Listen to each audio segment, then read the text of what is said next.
എൻ്റെ കൊച്ചു കൂട്ടുകാർക്കായി ഞാൻ ശ്രീഷ്മ. യൂട്യൂബിൽ എന്നെ സബ്സ്ക്രൈബ് ആൻഡ് ഷെയർ ചെയ്യൂ. ഇൻസ്റ്റാഗ്രാമിൽ ലൈക്ക് ആൻഡ് ഫോളോ ചെയ്യൂ. ഇന്ന് ഞാൻ ശ്രീകൃഷ്ണ ഭഗവാനെക്കുറിച്ചുള്ളൊരു കഥയുമായിട്ടാണ് വന്നിട്ടുള്ളത്. കൃഷ്ണനെക്കുറിച്ചുള്ള കഥകൾ നിങ്ങൾ ഒരുപാട് കേട്ടിട്ടുണ്ടാകും. ഇന്ന് ഞാൻ പറയാൻ പോകുന്നത് കൃഷ്ണ ഭഗവാൻ എപ്പോഴും തലയിൽ ചൂടിയിരിക്കുന്ന മയിൽപീലിയുടെ കഥയാണ്. എന്തിനാണ് കൃഷ്ണ ഭഗവാൻ എപ്പോഴും തലയിൽ മയിൽപീലി ചൂടിയിരിക്കുന്നത്? പണ്ട് രാമായണ കാലത്ത് നടന്ന കഥയാണ് കേട്ടോ ഇത്.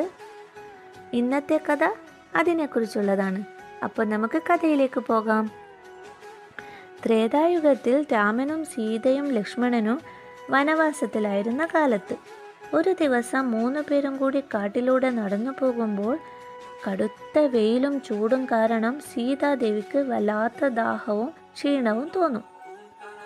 പക്ഷെ അവിടെ അടുത്തെങ്ങും ഒരു നദിയോ തടാകമോ ഒന്നും ഉണ്ടായിരുന്നില്ല. ഇനി ഒരു അടി പോലും നടക്കാൻ സീതയ്ക്ക് ശേഷിയുണ്ടായിരുന്നില്ല. വെള്ളം കിട്ടാതെ ഒരടി നടന്നാൽ തന്നെ തൻ്റെ ജീവൻ തന്നെ പോകുമെന്ന അവസ്ഥയായി സീതയുടേത്. ഇത് കണ്ട രാമന് വല്ലാതെ പരിഭ്രമമായി. ആ സമയത്താണ് അവിടെ ഒരു മയിൽ വന്നത്. മയിലിനോട് രാമൻ ചോദിച്ചു, ഇവിടെ അടുത്ത് എവിടെയെങ്കിലും ഒരു നദിയോ തടാകമോ ഉണ്ടോ എന്ന്. ഉണ്ടെങ്കിൽ അങ്ങോട്ടേക്കുള്ള വഴി ഒന്ന് കാണിച്ചു തരാമോ എന്ന്. അപ്പോൾ മയിൽ പറയും, കുറച്ച് ദൂരെ ഒരു തടാകമുണ്ട്. പക്ഷേ നിങ്ങൾക്ക് എങ്ങനെ ഞാൻ വഴി കാണിച്ചു തരും? ഇടതൂർന്ന വനങ്ങളുള്ള കാടായതുകൊണ്ട് ഞാൻ മേലെ പാറിപ്പോകുന്നത് നിങ്ങൾക്ക് കാണാൻ കഴിയില്ല. അപ്പോൾ ഞാൻ എങ്ങനെ നിങ്ങൾക്ക് വഴി കാണിക്കും? നിങ്ങൾ എങ്ങനെ എന്നെ പിന്തുടരും? മയിലിൻ്റെ ഈ ചോദ്യം കേട്ട് രാമനും ആലോചിച്ച് നിൽപ്പായി. ആ സമയത്ത് മയിൽ തന്നെ അതിനൊരു വഴിയും പറഞ്ഞു. ഞാനൊരു കാര്യം ചെയ്യാം. ഞാൻ മേലെ പറന്നു പോകുന്ന സമയത്ത് എൻ്റെ ഓരോ പീലികൾ പറിച്ച് ഞാൻ താഴേക്കിടാം. ആ പീലികളെ പിന്തുടർന്നുകൊണ്ട് നിങ്ങൾ വന്നാൽ മതി.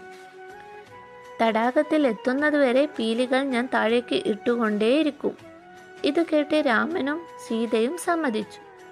അങ്ങനെ മയിൽ മേലേക്ക് പാറിക്കൊണ്ട് തൻ്റെ പീലികൾ സ്വയം പറിച്ചെടുത്ത് താഴേക്ക് ഇട്ടുകൊണ്ടേയിരുന്നു. ആ പീലികൾ പിന്തുടർന്നുകൊണ്ട് രാമനും സീതയും ലക്ഷ്മണനും തടാകത്തിലേക്ക് യാത്രയായി. തടാകത്തിലെത്തിയതോടെ സീത വളരെ സന്തോഷത്തിൽ വെള്ളം കുടിച്ച് ദാഹം മാറ്റി. എന്നാൽ മയിലിൻ്റെ അവസ്ഥ വളരെ ദയനീയമായിരുന്നു. കാരണം മയിലിൻ്റെ ആയുസ് ഉള്ളത് തന്നെ അതിൻ്റെ പീലികൾ അധികം ഉള്ളതുകൊണ്ടാണത്രേ. അതിൻ്റെ പീലികൾ കൊഴിയുമ്പോൾ അതിൻ്റെ ആയുസ്സും കുറയുമത്രേ. അങ്ങനെ അത്ര ദൂരം വഴി കാണിക്കാൻ വേണ്ടി മയിൽ തൻ്റെ പീലിക സ്വയം പറിച്ചെടുത്തപ്പോൾ തന്നെ മയിലിൻ്റെ ആരോഗ്യസ്ഥിതി വളരെ മോശമായി. തടാകത്തിൽ ക്ഷീണിച്ച മയിലിനെ കണ്ടപ്പോൾ രാമന് വളരെ വിഷമം തോന്നി. എൻ്റെ ഭാര്യയ്ക്ക് വേണ്ടി ഞാൻ ഇത്ര സ്വാർത്ഥനായല്ലോ എന്ന് തോന്നി രാമന്. രാമൻ മയിലിനോട് വളരെ ദുഃഖത്തോടെ പറഞ്ഞു, എന്നോട് ക്ഷമിക്കൂ, ഈ കാര്യം ഒന്നും എനിക്ക് അറിയായിരുന്നില്ല എന്ന്.